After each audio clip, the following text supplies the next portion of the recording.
सोमनाथ गायकवाड आपलं फोटोशॉप ट्युटोरियलमध्ये सहर्ष स्वागत करतो। आज आपण CD कवर किंवा DVD कवर कसा बनवायचं आपण पाहणार आहोत। त्यासाठी फोटोशॉपमधील फाईल मेनूवर क्लिक करा, न्यू। या ठिकाणी विड्थ जे आहे ते 12 सेंटीमीटर ठेवूया। इंचेस काढून मी त्या ठिकाणी सेंटीमीटर करू आणि हाईट जे आहे ते 12 सेंटीमीटर आणि रेझोल्यूशन 300 पिक्सेल पर सेंटीमीटर। त्या ठिकाणी कलर मोड जे आहे RGB कलर आहे। त्या ठिकाणी आपण CMYK कलर ठेवूया आणि बॅकग्राऊंड कंटेंट्स जे आहे व्हाईट आहे तेच ठेवून आपण ओके करू। त्या ठिकाणी आता एक बॅकग्राऊंड लेयर आलेला आहे। आता आपल्याला अजून एक लेयर नवीन लेयरचा तयार करावा लागणार आहे। त्यासाठी शॉर्टकट आहे शिफ्ट कंट्रोल N आणि या ठिकाणी नाव लिहू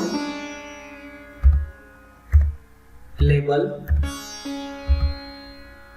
ओके। किंवा या ठिकाणी आपण इथूनही आपण नवीन लेयर तयार करू शकतो। आता टूल बॉक्स मध्ये दुसरा पर्याय आहे मार्कर टूल। त्या ठिकाणी तुम्हाला रेक्टँग्युलर मार्कर टूल दिसत आहे। त्या ठिकाणी आपल्याला काढून म्हणजे वर्तुळ आपल्याला घ्यायचं आहे इथं। त्या ठिकाणी हे घेऊ, राईट क्लिक केल्यानंतर येईल ओके। आता या ठिकाणी स्टाईल नॉर्मल दिसेल, ते नॉर्मलच्या ठिकाणी फिक्स्ड साइज सिलेक्ट करू आणि या ठिकाणी आपल्याला 12 सेंटीमीटर विड्थ आणि हाईट 12 सेंटीमीटर ठेवून या पेजवर कुठेही क्लिक करा। आता हे वर्तुळ तयार झालेले असेल। आता हे वर्तुळ आपल्याला योग्य ठिकाणी आता नेऊन ठेवायचं आहे। अशा प्रकारे आपण ठेवलेलं आहे। आता ह्याचं सेंटर करण्यासाठी आपल्याला काही थोडंसं बदल करावा लागेल, म्हणजे गाईडलाईन घ्यावे लागतील। व्ह्यू न्यू गाईड, इथं व्हर्टिकल जे आहे 7 सेंटीमीटर, आपल्या मूळ पेज 12 बाय 12 सेंटीमीटर असल्यामुळं इथं आपण 7 सेंटीमीटर घेऊ ओके। आता हॉरिझॉन्टली घ्यायचं आहे, new guide horizontal 6 centimetre okay. आता बरोबर मिडल म्हणजे सेंटर कुठे आहे आपल्याला लक्षात आलेलं आहे। आता या ठिकाणी आपल्याला इन्व्हर्स करायचं आहे। त्यासाठी शिफ्ट कंट्रोल I, इथून आपण इन्व्हर्स करू शकतो। सिलेक्ट आणि इन्व्हर्स। आता इन्व्हर्स झालेला आहे। आता हे जे कलर बॉक्स दिसत आहे यावर क्लिक करा फिल करण्यासाठी आणि आपल्याला आपला आवडता कुठलाही एखादा कलर ठेवून इथं आलेला कलर, आता इथं आलेले Alt आणि बॅकस्पेस प्रेस करू। आता कलर फिल झालेला आहे। डिसिलेक्ट करू, डिसिलेक्ट केलेला आहे।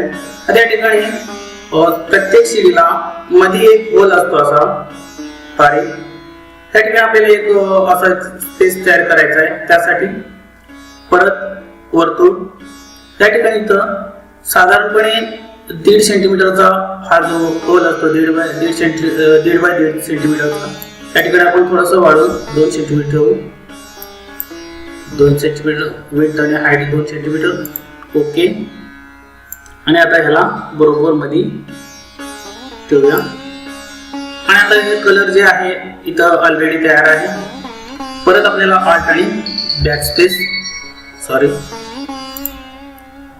Alt आणि बॅकस्पेस घ्या, इथं आलेला आहे।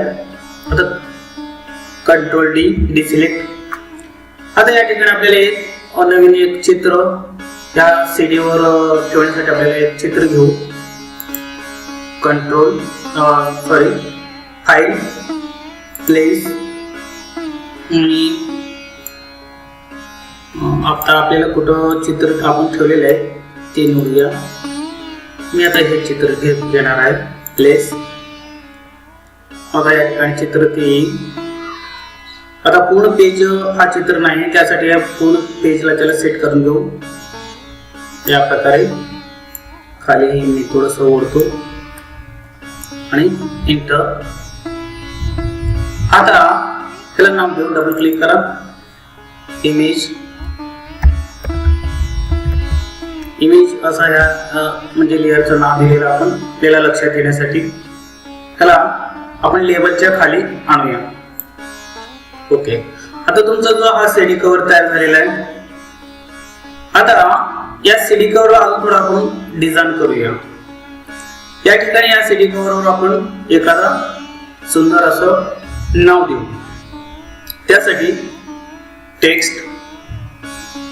टेक्स्ट बॉक्स वर आपण क्लिक केला. आता मी तो नाव लिहितो आणि तो फॉन्ट मी ते थोडंसं चेंज करतोय. फॉन्ट स्टाईल आता हे देऊया. फॉन्ट स्टाईल तुम्ही कोणताही फॉन्ट स्टाईल देऊ शकता किंवा मराठी टाईप करू शकता. मी थोडंसं हे वाढवून तीच ठेवलेलं आहे. इथे मी टाईप करतो माय स्कूल. आता ह्याला आता ह्याचा कलर बदलायचा असेल तर आपल्याला याला डबल क्लिक करायच्यावर सिलेक्ट होईल. या ठिकाणी कलर आपल्याला थोडस चेंज करूया. चेंज झालेला कलर. आता मी ह्याला स्ट्रोक हे करतो. थोडस डिझाईन करूया. याला इथं ब्लॅक आहे, त्या ठिकाणी मी त्याला व्हाईट करतो. व्हाईट साठी आपल्याला 6 वेळा F. ओके, आता हे भाग तुम्हाला इथे दिसतं. थोडस मी ह्याला काय करतो, इनसाइड करतो. इनसाइड मध्ये एवढं चांगलं दिसणार ना, आउटसाइड बरं आहे. ठीक आहे, थोडस याचं साईज थोडस वाढवतो आणि ओके. अजून एक ह्याच्यामध्ये इफेक्ट ऍड करायचा आहे. त्यासाठी याच्यावर डबल क्लिक करा आणि ड्रॉप शेड घेऊया. चांगलं दिसेल. थोडस डिस्टन्स वाढवून घेतो आणि ह्याचा साईज थोडासा ओके. अशा प्रकारे आपला हा डीव्हीडी म्हणजे तयार झालेला डीव्हीडीचा वरचा जो कव्हर आहे. आणि हा जो म्हणजे बाहेरचा भाग आहे तो कलरफुल दिसायला लागलाय. आता प्रिंट करताना आपल्याला ह्याच्यामध्ये कलर वगैरे आपल्याला वेस्ट होणार आहे. त्यासाठी आपण हे काढून टाकू. त्यासाठी कंट्रोल आणि हा लेबलवर क्लिक करा. लेबलचे कंट्रोल. आता हे सिलेक्ट झालेलं आहे. या ठिकाणी आपल्याला आता हे बदलून आपल्याला वेगळं ठेवायचं आहे. Fill colour, edit, fill. या ठिकाणी यूज मध्ये आपल्याला इथं कलर निवडायचा आहे आणि इथं व्हाईट पाहिजे. व्हाईट साठी आपल्याला काय इथं 0000 सॉरी F पाहिजे. 000 हा ब्लॅक होईल. 6 वेळा F केल्यानंतर आपल्याला व्हाईट फिल करता येईल. ओके, आणि इथं ओके करा. आता व्हाईट फिल झालेले. डिसिलेक्ट करा, कंट्रोल D. अशा प्रकारे आपलं एक सुंदर असं सीडीचं कव्हर म्हणजे सीडीचं लेबल डिझाईन झालेलं आहे. आता सेव्ह करूया. त्यासाठी फाईल, सेव्ह ॲज. आता मी ह्याला देतो लेबल आणि या ठिकाणी by default Photoshop PSD format मध्ये सेव्ह होत असतो आणि आपण ह्याला JPG करू. कारण कोणतेही फोटो प्रिंट करण्यासाठी JPG फॉर्मॅट म्हणजे ग्राह्य करलं जातं. JPG घेऊ, JPEG. ओके, आणि या ठिकाणी आपण आता सेव्ह करूया. सेव्ह करताना परत इथं साईज जो आहे ते 4.4 MB दिसत आहे. या ठिकाणी आपण अजून कमी करू शकतो. या ठिकाणी कमी केल्यास साईज सुद्धा आपल्याला कमी झालेलं दिसेल. हे पहा, मी थोडंसं कमी केलं परत त्याच्यामध्ये थोडंसं साईजही कमी झालेलं आहे. पण जेवढं आपण वाढवत जाऊ तेवढं त्याचं क्वालिटी पण वाढेल आणि साईज मध्ये सुद्धा वाढ झालेला दिसेल. ओके, आपल्याला म्हणजे हाय क्वालिटी मध्येच आपल्याला प्रिंट काढायचं आहे आणि चांगलं शार्पनेस येईल. ओके, आणि दुसरा एक नंतर याच्यामध्ये काही आपल्याला चेंजेस करायचे असतील तर आपल्याला परत सर्व क्रिया करण्यापेक्षा हे जे हा जो फॉर्मॅट आपण तयार केलेला आहे हे आपण TSD मध्ये सेव्ह करू.